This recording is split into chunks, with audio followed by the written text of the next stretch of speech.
হেই আসসালামু আলাইকুম গাইস, সবাই কেমন আছেন? তো আলহামদুলিল্লাহ আমি ভালো আছি। আমি আসলে এই চ্যানেলটা অনেক বছর পর আবার অ্যাক্টিভ করে নিয়েছি ভিডিও দেওয়ার জন্য, কিন্তু কী ভিডিও দেবো, কখন ভিডিও দেবো কিছুই পাচ্ছি না ব্যস্ত সময়ের জন্য। আর দুদিন সময় আছে, তবু এটা বর্ষার জন্য সময় আছে, একটা ভিডিও বানাবো সেই উপায়টাও নেই। আপনারা তো দেখতেই পাচ্ছেন কী পরিমাণ বর্ষা আসছে, চারিদিকে নিম্নচাপ লেগে রয়েছে। তো এই পানির জন্য বারান্দা বসে বসে একটা ভিডিও করার চেষ্টা করলাম।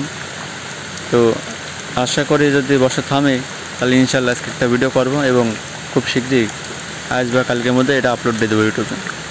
তো ভিডিও এই বৃষ্টির জন্যে আমাদের অনেক সমস্যা আছে, আমাদের অনেকের কাজকাম বন্ধ যাচ্ছে, বাড়ি বসে রয়েছি, ভিডিও করতে পারতেছে না অনেক ক্রিয়েটর।